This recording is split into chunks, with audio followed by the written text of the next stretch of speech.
오늘 계속해서 오늘 이 말씀은 다섯 번째 인에 대한 말씀은 세 번째입니다. 이 말씀이 중요하다라고 하는 이야기지요.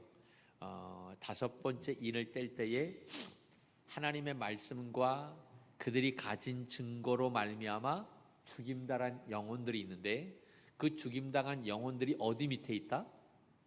제단 밑에 있다. 여러분, 제단 밑에 있다라고 하는 것이 굉장히 중요한 거예요. 지난주에 말씀이 굉장히 중요하니까 여러분 유튜브에 제가 한 달 동안 설교를 이렇게 올려놓고 있어요.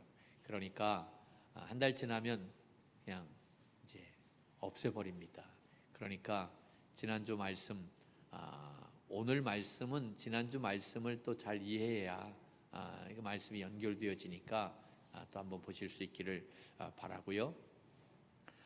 이 이야기는 바로 뭐냐면, 우리 믿음의 성도들이 신앙생활하면서 당하는 어려움이 있어요. 고난이 있어요.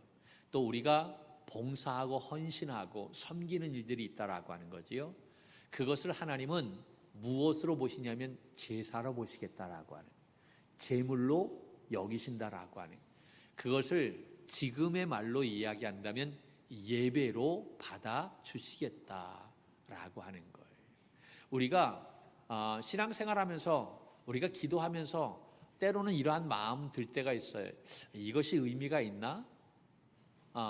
내가 이렇게 하는 게 이게 하나님 아실까?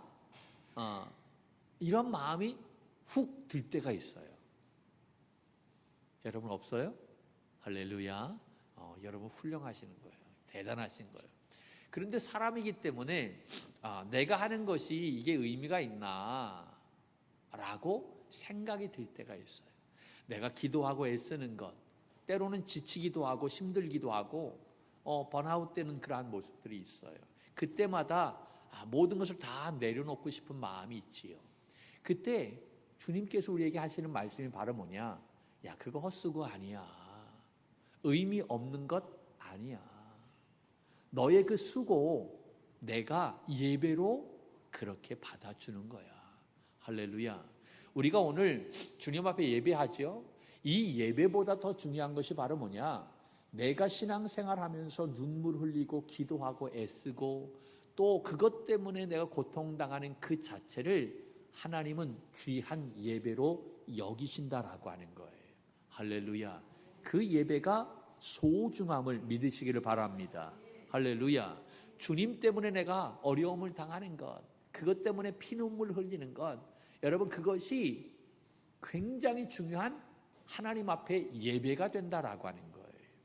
그것을 이 말씀은 우리에게 가르쳐주고 있는 거예요. 이 다섯 번째 인을 떼니까 이렇게 신앙생활 하다가 고난당하고 또 뿐만 아니라 고난에서 끝나는 것이 아니라 죽임을 당했어요. 순교를 당했어요. 근데 그 순교당한 사람들이 어디에 있느냐? 바로 제단 아래 있다. 그 영혼들이 제단 아래 있다라고 하는 거지요. 굉장히 중요한 것입니다. 여러분, 우리의 죽음은 결코 헛되지 않는다라고 하는 사실을 말씀하고 있는 거예요. 그런데 그 제단 아래 죽임당한 영혼들이 오늘 말씀에 보면 어떻게 하고 있냐면 크게 부르짖고 있어요. 그 내용이 바로 뭐냐면 이 땅에 거하는 자들을 심판하여 자기 자신들의 그 피를 갚아달라라고 호소하고 있는 거예요. 여러분, 이 죽임당한 영혼들이 그 제단 아래서 이렇게 호소하며 간곡하게 부르짖는 그 기도의 모습을 보면서 우리 믿음의 성도들이 어떠한 것을 배워야 되느냐 하면, 여러분, 우리가 원수 갚는 것을 내가 갚으려고 하는 것이 아니라 누가 갚게? 하나님이 갚으시게 하나님 앞에 맡기고 기도하는 모습이 되어야 한다라고 하는 거예요. 할렐루야. 여러분, 우리 다 사람이기 때문에 내가 가서 주어받고 싶고 내가 가서 몇 배로 그렇게 갚아주고 싶은 마음이 있어요. 왜 없겠어요? 그러나 그러한 마음이 있어도 우리 믿음의 성도들은 그것을 하나님 앞에 맡겨야 되는 줄로 믿습니다. 억울하게 죽임을 당했어요. 그러니까 얼마나 비참해요. 그런데 그 영혼들이 그 제단 밑에서 하나님 앞에 부르짖는 거예요. 하나님, 내가 억울하게 이렇게 죽었습니다. 내 피를 갚아주시옵소서.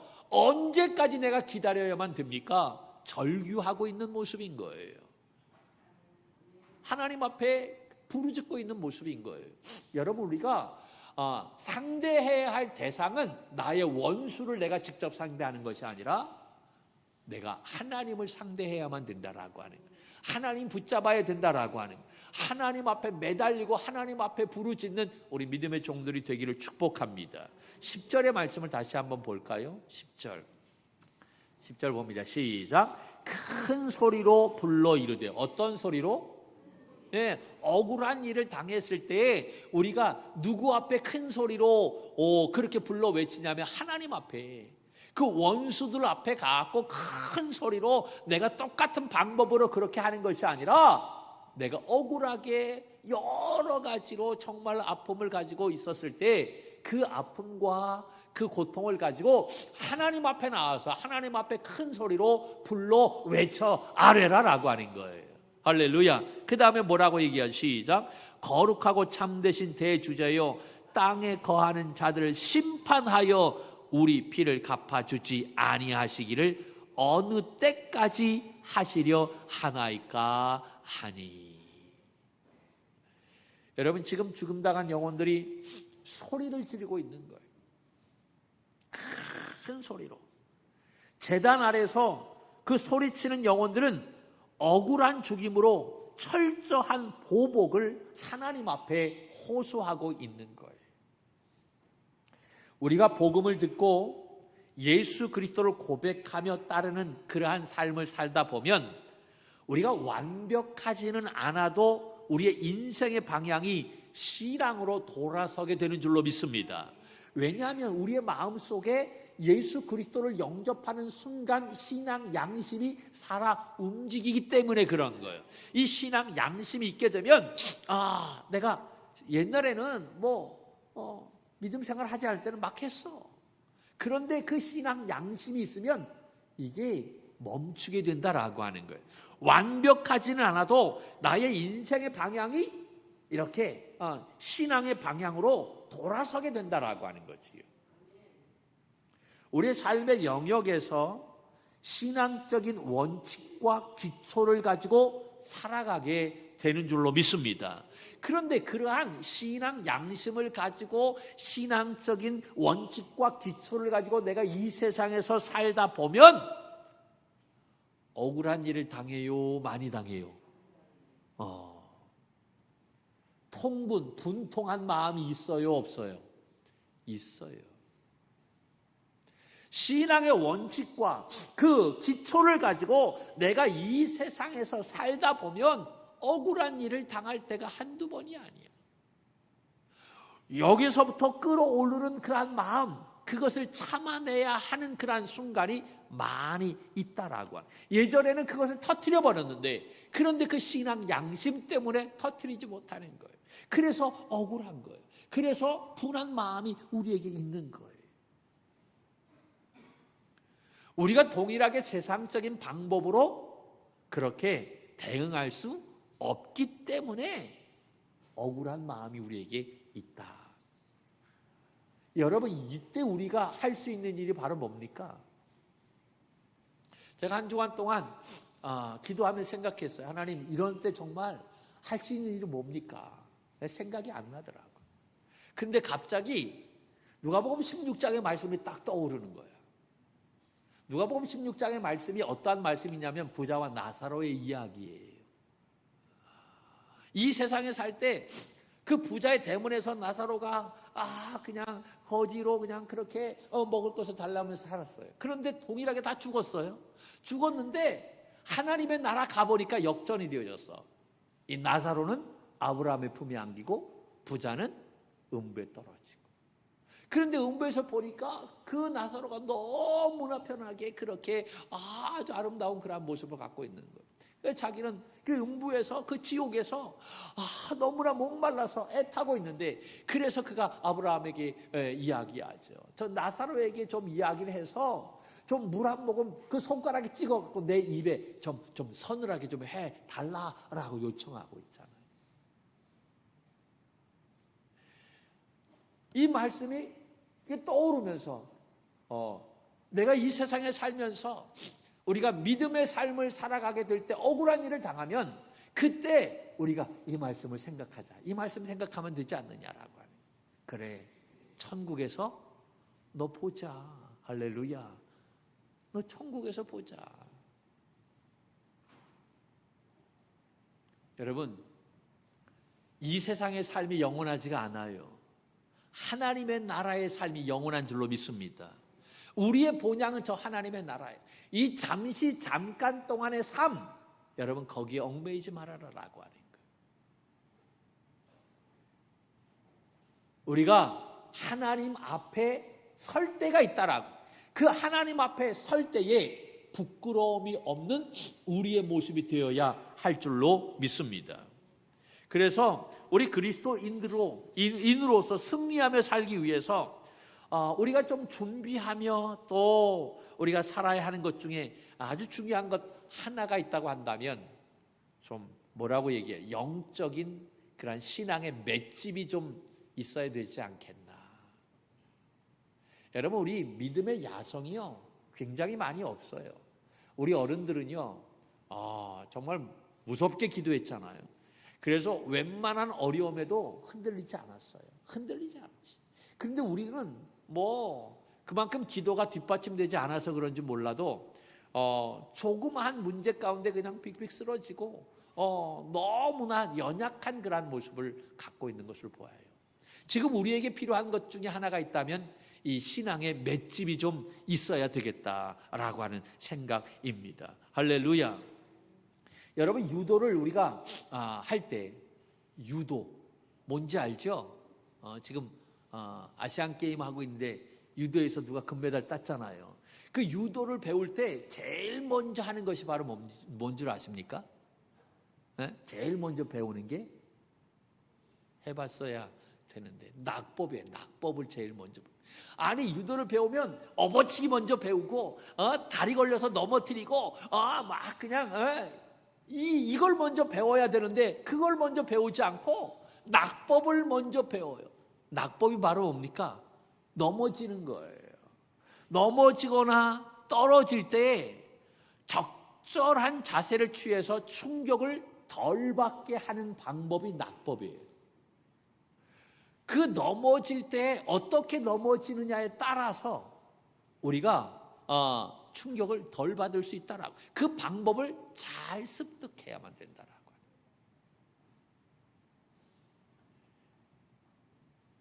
우리 신앙생활도 마찬가지가 아닌가라는 생각을 해요. 우리 신앙생활이 날마다 봄바람같이 좋은 것만은 아닙니다. 겨울철에 북쪽에서 불어오는 그런 찬바람 같은 그러한 아주 정말 칼날 같은 그러한 바람이 불어오고 있지 않습니까? 우리 인생을 송두리째 뒤집어 놓을 것 같은 사건들이 우리의 삶, 죽을 때까지 일어나고 있는 것을 볼 수가 있어요. 그래서 우리 신앙생활에 중요한 것 중에 하나가 있다고 한다면 이 영적인 맷집을 키우는 것, 그것이 중요하다라고 하는 사실입니다. 여러분, 오늘 말씀을 보면 제단 아래에서 언제까지 이 억울함을 참아야 하느냐라고 호소하는 그 영혼들에게 그 성경에서는 거의 사용하지 않는 하나님의 호칭을 말하고 있는 것을 볼 수가 있어요. 그 하나님의 호칭이 바로 뭐냐면 대주제여라고 하는 호칭입니다. 10절 말씀에 이야기하고 있죠. 큰 소리로 불러 이르되 거룩하고 참되신 대주제여. 여러분, 이 하나님에 대한 호칭입니다. 이 대주제라고 하는 이 호칭은 성경에 거의 나와 있지 않아요. 그런데 오늘 이 요한계시록에 이 대주제요라고 하는 이 호칭을 사용했는데 여기에는 두 가지 의미가 담겨져 있어요. 하나는 바로 뭐냐면 역사의 주관자는 여호와 하나님이시다라고 하는 거예요. 할렐루야. 이 역사의 주관자는 하나님이시다라고 하는 것은 성경 여러 군데에서 표현되어져 있는 말씀인 거예요. 그런데 이 역사의 주관자는 하나님이시다라고 하는 이 말씀뿐만 아니라 오늘 이 말씀 속에서 중요하게 의미로 사용된 이 대주제의 의미는 바로 뭐냐면 역사의 주관자이시면서 동시에 하나님은 최종적으로 공정하게 심판하시는 분이시다라고 하는 것입니다. 하나님은 심판하시는 분, 심판주이시다라고 하는, 하나님은 재판장이 되신다라고 하는 사실입니다. 여러분, 그래서 우리가 삶이 힘들고 어려울 때, 억울한 일을 당할 때, 우리가 하나님 앞에 기도할 때, 그 하나님을 부를 때 그 뭐라고 불러야 되냐면 그냥 하나님보다는 대주제요라고 그렇게 우리가 불러가며 우리가 하나님 앞에 기도하는 것이 중요하다라고 하는 것입니다. 왜냐하면 하나님은 심판주가 되신다라고, 하나님은 모든 것을 판단하시는 그러한 분이시기 때문인 줄로 믿습니다. 여러분, 이것은 사도 바울이 로마 감옥에 두 번째로 갇혀 있었을 때 네로 법정에서 그가 사형 선고를 받았어요. 그래서 지하 감옥에 갇혀 아주 침침한 불빛 아래서 그가 이제 옥중 서신을 기록하게 되어졌는데 그때 유언과 같은 그러한 말을 했어요. 디모데 후서의 말씀에 보면 전제와 같이 내가 벌써 부어지고 나의 떠날 시각이 가까웠도다. 나의 선한 싸움을 싸우고 나의 달려갈 길을 다 달리고 믿음을 지켰으니 이제 후로는 나를 위하여 의의 면류관이 예비되었으므로, 그 다음에 뭐라고 얘기하냐면 주 곧 의로우신 재판장이, 주 곧 의로우신 재판장이 그날에 내게 주실 것이요 또 내게만 아니라 주의 나타나심을 사모하는 모든 자에게도 주신다라고 그렇게 이야기했어요. 바울은 이 구절에서 자기 자신을 무엇으로 표현하냐면 관제와 같이 관제로 표현했어요. 여러분, 관제라고 하는 것은 구약의 많은 제사 가운데 속죄 제물로 드려진 제사를 이야기하는 거예요. 자기가 제물이 되었다라고 하는 거지요. 자기의 일생을 제단에 바쳐진 제물에 비유했던 것입니다. 그리고 하나님을 뭘로 표현했냐면 의로우신 재판장으로 이야기했어요. 자기 자신의 생의 마지막 순간에 하나님을 의로우신 재판장이라고 말하는 것은, 지금 바울은 로마의 그 황제의 그러한 판결로 말미암아 감옥에 갇혀서 사형 선고를 받고 있어요. 죽을 날을 기다리고 있어요. 그런데 바울은 의로우신 재판장은 로마 황제가 아니라 여호와 하나님이시다라고 하는 거예요. 할렐루야. 저 세상 법정에서는 나를 사형 판결을 내렸지만, 그러나 최종적으로 하나님께서 심판하실 때에는 나에게 사형 판결이 아니라 의의 면류관을 허락해 주실 것이다. 할렐루야. 로마 황제의 판결이 최종적인 판결이 아니다라고 하는 거예요. 그러므로 자신에게는 궁극적이고 진정한 평가가 아직 남아 있다라고 하는 사실이지요. 여러분, 이 세상에서의 판결이 공정합니까? 재판이 여러분 보시기에 공정한 재판이라고 생각을 하십니까? 공정하지가 않아요. 정권이 바뀌고 사람이 바뀌면, 재판관이 바뀌면 이게 뒤집어지는 경우가 굉장히 많이 있는 것을 볼 수가 있어요. 그래서 우리 그리스도인들이 이 세상에 살다 보면 억울하고 분할 수밖에 없어요. 그러나 억울하고 분하기만 한다고 한다면 아직 그 사람의 신앙은 열이다라고 이야기할 수가 있어요. 그것을 억울한 그러한 모습을 갖고 있다 할지라도, 세상의 판결이 공정하지 못한 그러한 판결을 받았다 할지라도 우리가 그 순간에 사도 바울과 같이 믿음을 가지고 혼자 고독함으로 그것을 믿음으로 받아낼 수 있는 사람이 되어야 할 줄로 믿습니다. 왜냐하면 최종적인 판단은 누가 하시기 때문에? 하나님이 하시기 때문에. 할렐루야. 의로우신 재판장은 하나님이시다라고 하네. 그 하나님께서 나를 보시고 의롭게 판단해 주시는데 너는 선한 사람이야. 내가 의로워. 너의 믿음이 중요해. 라고 그렇게 인정해 주시는 줄로 믿습니다. 세상에서는 우리를 어떻게 판단할지 몰라요. 그러나 하나님은 우리의 모습을 보고 의의 면류관이 예비되었다라고 그렇게 인정해 주시는 줄로 믿습니다. 그 공의로우신 하나님의 판단을 생각하며 우리가 억울한 일을 당해도 이 세상에서 믿음의 길을 걸어가야 된다라고 하는 사실입니다. 할렐루야. 여러분, 하나님의 말씀과 그들이 가진 증거로 죽임당한 영혼들이 부르짖고 있어요. 그 부르짖고 있는데 대주제요. 판단하시는 분은 하나님이십니다. 공정하신 분은 하나님이십니다. 그 하나님께 기도하고 있는데 그 하나님의 응답이 오늘 이 말씀 속에 나와 있는데 세 가지로 나와 있는 것을 볼 수가 있어요. 그 순교자들에게 하나님은 뭐라고 응답하시느냐면 신 두루마리를 주셨다라고 하는 것입니다. 여러분 11절 말씀을 볼까요? 시작. 11절 시작. 각각 그들에게 신 두루마기를 주시며 아멘. 할렐루야. 요한계시록에서 이 신색, 이 시다라고 하는 것은 순결을 이야기합니다. 또 뿐만 아니라 승리와 영화를 의미합니다. 그러므로 하나님께서 순교자들에게 이 신 두루마기를 주셨다라고 하는 것은 이 순교자들이 이 땅에서 의롭고 순결하게 자기 자신의 신앙을 끝까지 간직함으로 승리의 삶을 살았다라고 하는 것으로 그들이 하나님의 나라에서 영화를 누리게 된다라고 하는 사실을 상징하는 그러한 말씀인 것입니다. 쉽게 얘기한다면 이 제단에 있는 그 죽임당한 영혼들이 하나님이 뭐라고 얘기하시냐면 너희들의 그 모습, 순교자들의 그 모습을 보면서 너희들이 정말 거룩한 삶을 살았다.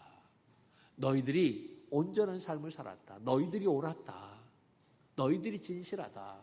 라고 누가 인정해 주시느냐 하면 하나님이 인정해 주신다라. 대주제이신 하나님이 인정해 주시는 거예요. 세상에서는 이들을 인정하지 않았어요. 세상에서는 억울한 죽임을 이들이 당했어요. 그런데 대주제이신 심판자이신 하나님께서 이들을 의로운 존재로 인정해 주셨다라고 하는 것입니다. 여러분, 하나님이 인정해 주시면 되는 것 아닙니까? 이것보다 더 귀한 것이 어디 있겠어요? 우리는 이 세상에 사람들의 인정을 받으려고 했습니다. 그런데 사람의 인정은 정직하지가 않아요.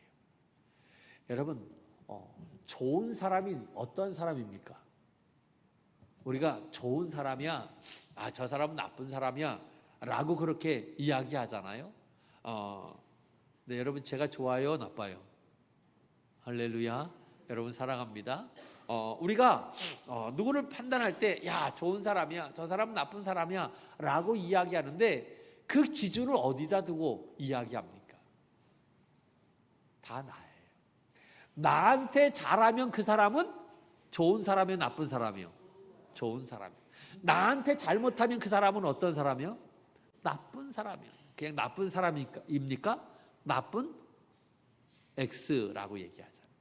아무리 그 사람이 어떠한 사람이라 할지라도 나한테 잘해야 돼요. 나한테 잘하면 그 사람은 좋은 사람이 되는 거예요. 여러분, 그러나 하나님은 그렇지가 않다라고 하는 거예요. 그러한 사람의 평가가 정확하지가 않다라고. 우리는 이러한 사람의 평가에 여러분, 우리가 흔들려서는 안 된다. 하나님이 인정하시는 사람이 되어야 할 줄로 믿습니다. 할렐루야. 하나님이 인정해 주시는 그 조건으로 그 사람에게 신 두루마기를 주셨다라고 하는 거예요. 오늘 예비하는 우리 모두에게도 하나님께서 우리에게 이 신 두루마기를 주시는 줄로 믿습니다. 너는 나의 사람이다. 너는 믿음의 사람이야. 할렐루야. 우리가 이 하나님의 인정을 받는 믿음의 사람을 믿으시기를 주님의 이름으로 축복합니다. 두 번째는 그 순교자들에게 쉬라라고 이야기하고 있어요. 11절 말씀에 보면 각각 그들에게 신 두루마기를 주시며 이르시되 아직 잠시 동안 쉬되라고 이야기합니다. 여러분 마태복음 11장의 말씀에 보면 수고하고 무거운 짐진 자들아 다 누구에게로 오라? 내게로 오라. 내가 너희를 어떻게 하리라? 쉬게 하리라 말씀해 주셨어요. 요한복음에도 말씀해 보면 평안을 너희에게 주노니 곧 나의 평안을 너희에게 주노라. 내가 너희에게 주는 것은 세상이 주는 것과 같이 아니하다라고 말씀했어요. 여러분 세상에서 주는 평안은 잠시 동안의 평안인 거예요. 그런데 주님께서 주시는 평안은 변함이 없는, 사라지지 않는, 빼앗기지 않는 평안인 줄로 믿습니다. 여기서 쉬라라고 하는 이 말씀은 이 평안이 보장된 안식을 이야기한다라고 하는 거예요. 그러므로 진정한 안식은 우리가 주님 안에 거하게 될 때에 얻을 수 있는 그러한 놀라운 축복임을 믿으시기를 바랍니다. 이 제단 아래서 부르짖고 있는 그 죽임당한 영혼들에게 하나님께서는 쉬라. 이제 내가 너희에게 안식을 준다라고 말씀하고 있는 것입니다. 이 주님께서 주시는 이 안식의 놀라운 평안함이 우리에게 넘치기를 주님의 이름으로 간절히 축원합니다. 그리고 세 번째는 기다리라 라고 말씀하고 있어요. 여러분 이 11절 말씀을 다시 한번 보면 한 번 더 볼까요? 11절 시작. 각각 그들에게 신 두루마기를 주시며 이르시되 아직 잠시 동안 쉬되 그들의 동무종들과 형제들도 자기처럼 죽임을 당하여 그 수가 차기까지 하라 하시더라. 아멘. 여기 보면 아직 잠시 동안 쉬라 라고 그렇게 말씀하고 있죠.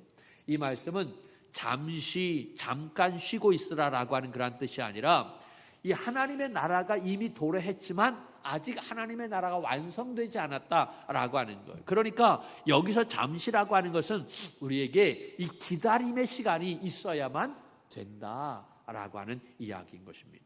그리고 중요한 것은 그들의 동무 종들과 형제들도 자기처럼 죽임을 당하여 그 수가 차기까지 하라 하시더라 라고 하는 말씀인데, 여러분 이 말씀이 굉장히 중요한 말씀 가운데 하나예요. 왜냐하면 오해하기 쉬운 말씀이기 때문에 그런 거예요.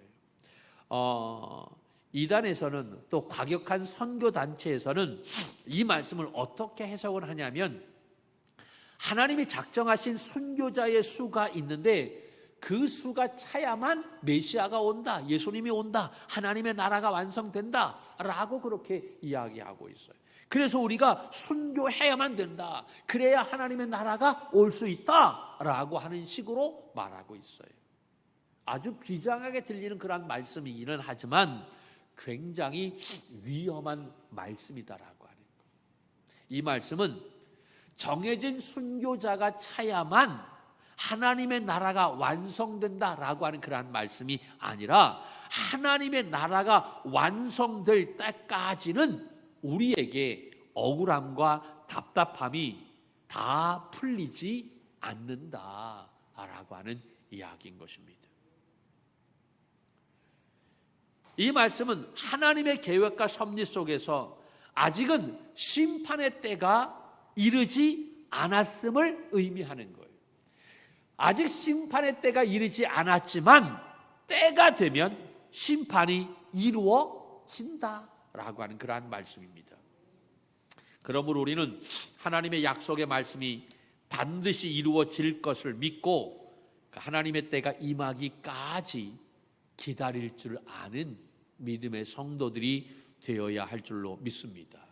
기다릴 때 하나님의 영광에 참여할 수 있게 되는 줄로 믿습니다.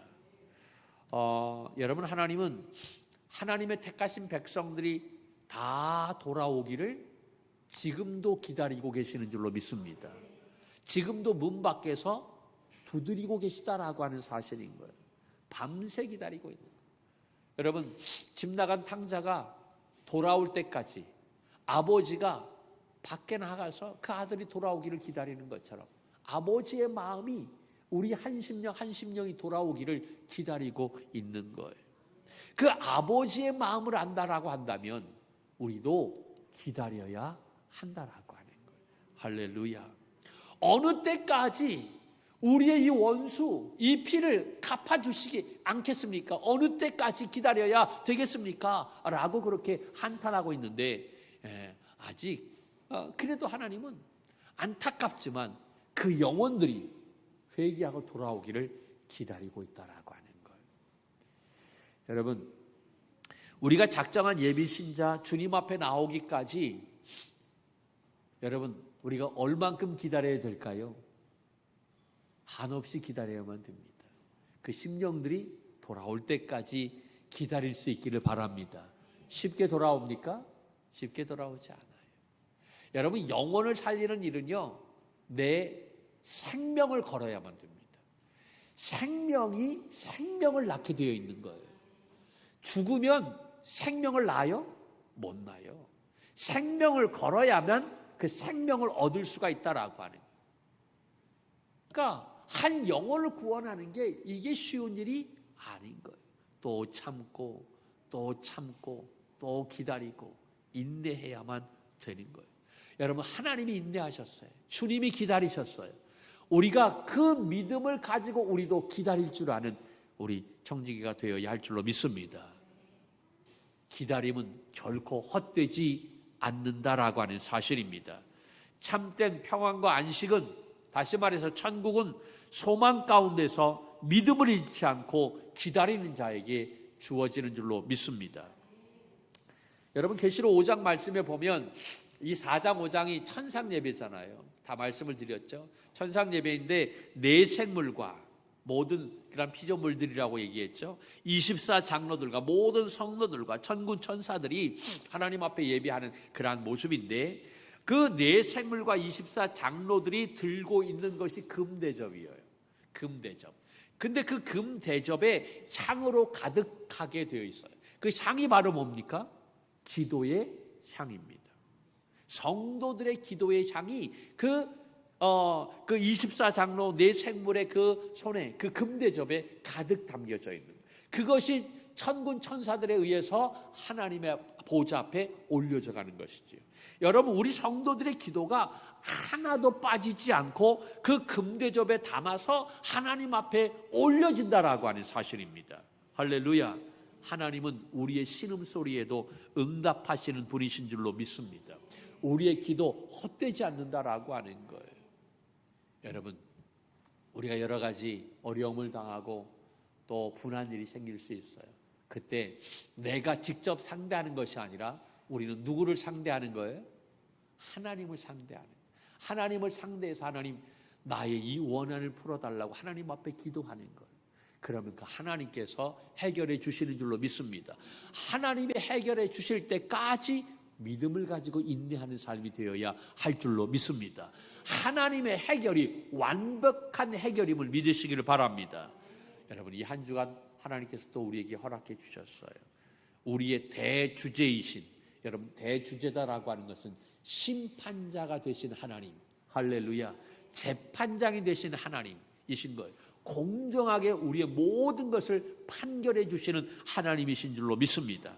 그 하나님을 바라보며 우리가 기도하며 이 믿음을 걸어가는 우리 선한 우리 청지기들이 되기를 주님의 이름으로 간절히 축원합니다.